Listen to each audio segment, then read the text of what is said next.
chegou a hora da nossa pausa gostosa do café.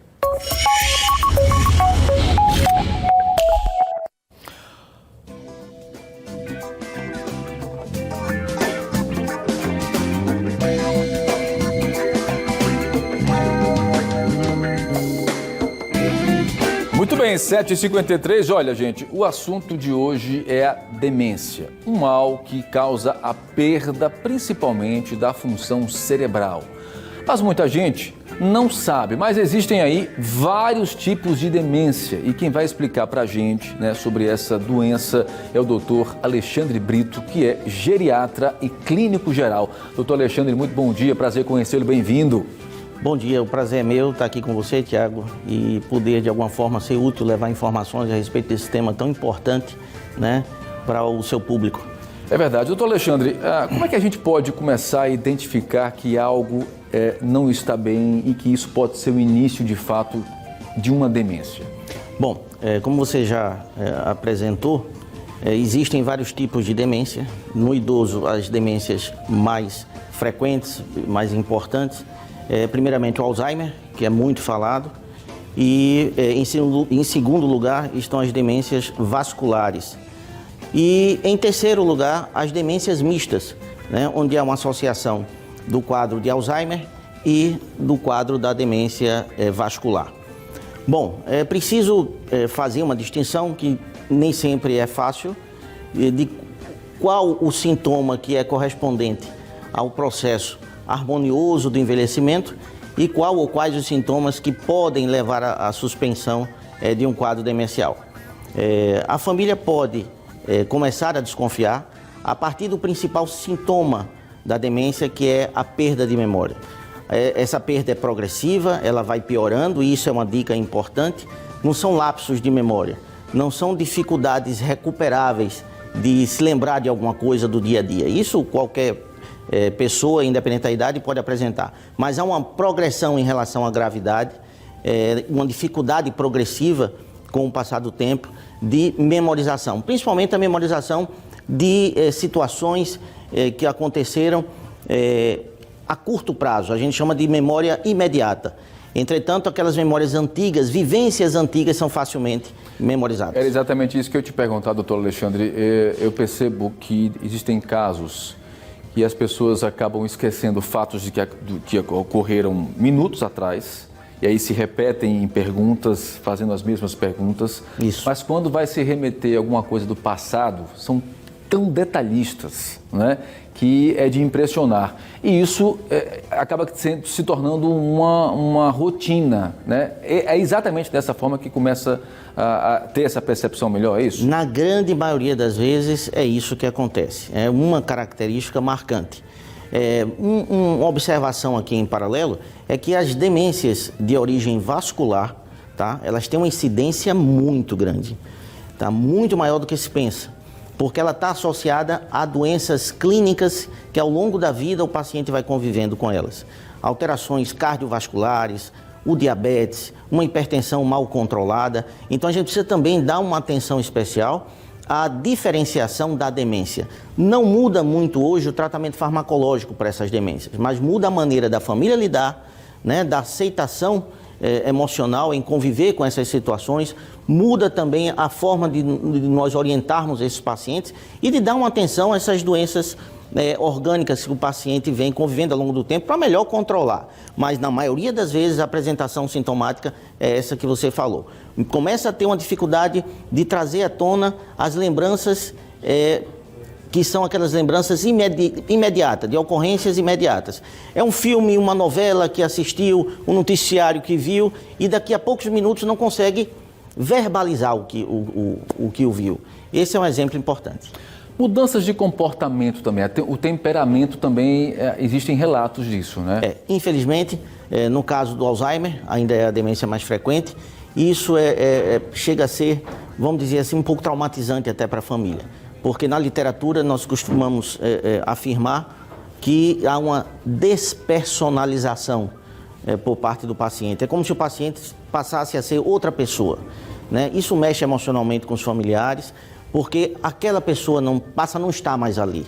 E as alterações comportamentais, as reações aos estímulos do ambiente são completamente despersonalizadas.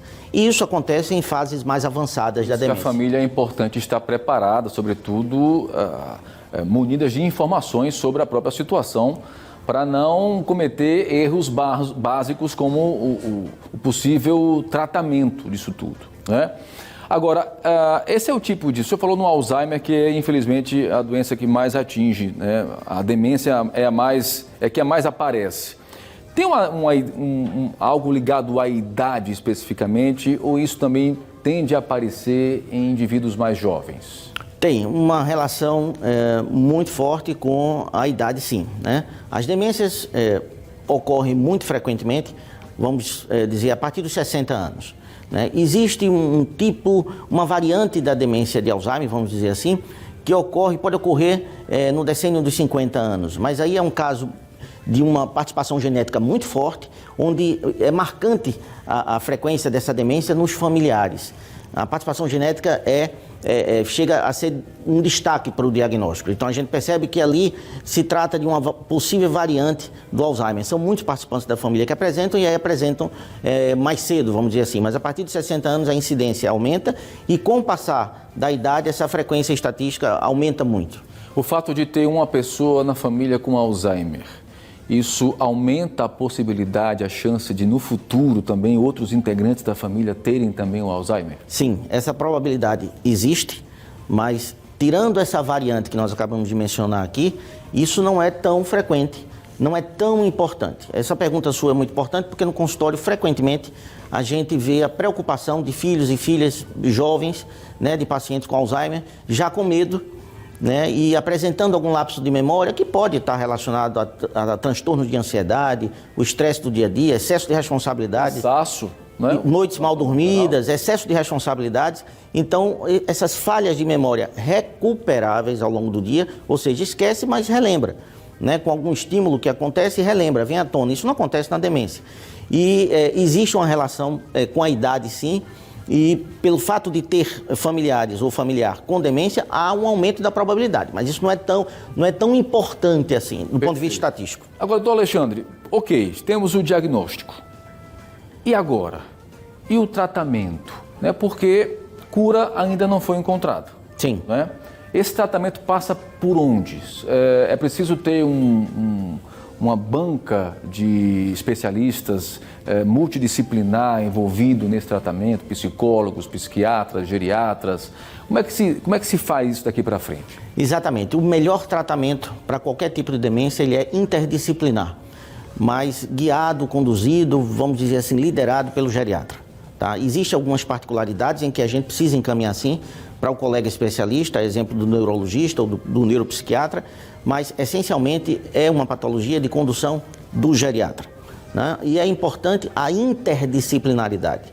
Então, tratar o paciente, acompanhar o paciente em equipe é o melhor tratamento. Então, com psicólogo, com nutricionista, com fisioterapeuta e por aí vai. Essa é a melhor forma de tratar. Do ponto de vista do tratamento farmacológico, nós temos hoje um grupo de drogas, podemos dizer assim, que se nós formos comparar há 15 anos atrás, 10 anos atrás, isso representa um avanço muito grande em frear um pouco a patologia, em minimizar os sintomas, os agravantes de alteração de comportamento. Essas medicações agem muito bem nisso. E uma notícia boa, que me permita trazer, por favor, aqui nesse nosso primeiro encontro, que é a liraglutida. Eu posso falar nessa droga, nessa substância, não é o nome comercial, porque essa substância é muito conhecida por nós, pelos colegas endocrinologistas, porque ela trata o diabetes. E se descobriu que uma das alterações fisiopatológicas, uma das alterações que a doença provoca no cérebro é na sinalização da insulina, independente do paciente portador de Alzheimer ser ou não diabético. Ele tem, dentre as alterações cerebrais, uma alteração na sinalização da insulina. A insulina está presente, mas o cérebro não consegue detectar, vamos dizer assim. Então, se usarmos um medicamento que age na sinalização da insulina, como acontece no diabético, o princípio do raciocínio é esse, então podemos usar esse medicamento para proteger esses pacientes idosos. Esse trabalho está muito adiantado na Universidade Federal do Rio de Janeiro, né? Em breve com certeza vai ser bem divulgado. Vamos dizer que está no forno para sair. Perfeito. E é uma excelente notícia, a gente está precisando de notícia boa. Com certeza, é uma luz no final do túnel, né? Exatamente. Para finalizar o nosso papo, evidentemente que a gente vai trazer aquele velho ditado, é melhor prevenir do que remediar. Perfeito. Né? Como é que a gente pode prevenir, se é que isso é possível, a demência, especificamente o Alzheimer?